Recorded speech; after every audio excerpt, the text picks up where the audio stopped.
Monsieur Charton, bonjour. Alors Bonjour. vous êtes PDG de l'entreprise Carthage. Est-ce que vous pouvez nous décrire l'entreprise? Alors Carthage, c'est une SS2I qui fabrique des logiciels destinés à faire de l'achat et de la vente de médias, donc des logiciels de média planning. On produit des logiciels pour la presse, pour l'internet, des logiciels de pige donc qui suivent les investissements publicitaires dans le temps, et plus récemment des logiciels qui servent à consulter les audiences, notamment les audiences de l'internet. D'accord, donc vous travaillez avec beaucoup de médias, je pense?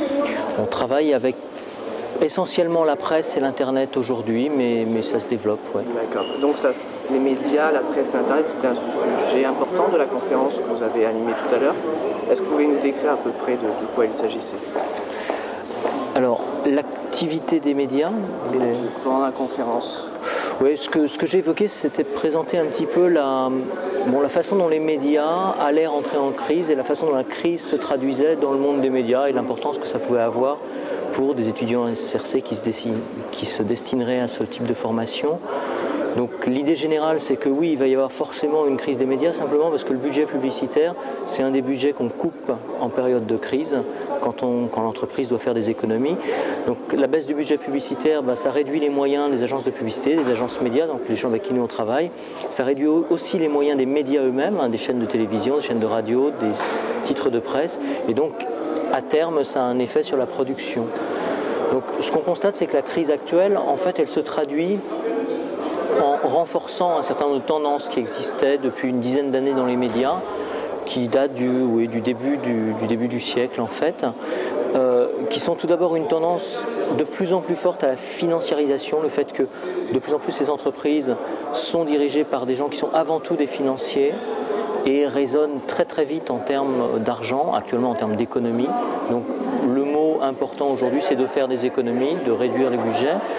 Ensuite, il y a une importance très forte du court terme en période de crise, c'est-à-dire en période de crise, on navigue à vue.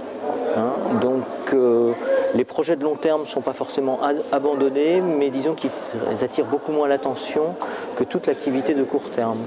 Enfin, en période de crise, on a de plus en plus accès à son réseau, c'est-à-dire le fait de connaître des gens, d'être dans les relations de tel ou tel devient beaucoup plus important qu'en période de croissance. Par exemple, si vous avez un projet à lancer, en période de croissance, on va faire un grand appel d'offres, on va faire venir des gens qu'on ne connaît pas, on va prendre des contacts sur Internet. En période de crise, souvent, on va essayer de limiter l'appel d'offres à 2-3 personnes, et ces 2-3 personnes, on va prendre des gens qu'on connaît. Et c'est pareil au niveau de l'embauche. Au niveau de l'embauche, le fait d'être dans une filière, finalement, qu'est-ce qui fait qu'on embauche un SRC? C'est qu'on a déjà embauché un SRC ou qu'on a déjà vu des gens comme ça. Donc l'objet de la conférence, c'était d'expliquer que finalement, ces trois éléments-là, c'est à la fois des risques, puisque en période de crise, il y a moins d'embauche, les gens hésitent plus.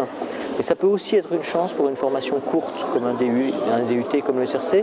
D'abord parce que, rentrant dans la profession relativement jeune, vous rentrez à des prix d'embauche qui sont plus faibles que des gens qui auront des formations beaucoup plus longues. Et c'est important à une époque où les gens sont près de leurs sous, où les gens comptent. Le court-termisme également, c'est quelque chose auquel vous répondez bien, les SRC, parce que c'est une formation extrêmement pratique. Donc il y a, vous savez, un petit nombre de choses, mais ce que vous savez, vous le savez bien et vous êtes directement disponible. Donc ça, c'est important. Et enfin, les réseaux, il y a aujourd'hui un réseau pour SRC Bordeaux, un vrai réseau d'anciens qui est dans le domaine des médias, donc qui doit permettre de vous aider à vous intégrer, de vous embaucher, c'est pas certain, mais à tout le moins d'avoir des contacts. Alors, le point important, c'est que en cette période, ce qui est certain, c'est que ce n'est pas les entreprises qui viendront chercher les SRC. Donc, si la montagne ne va pas à Mahomet, Mahomet ira à la montagne, il va falloir que les SRC aillent vers l'entreprise.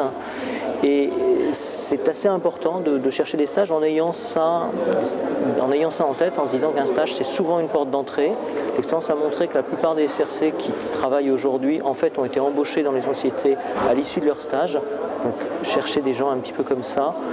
Et de dire, bon, faut pas plus s'inquiéter que ça de la crise. La crise peut être une chance pour les formations et les profils comme les vôtres.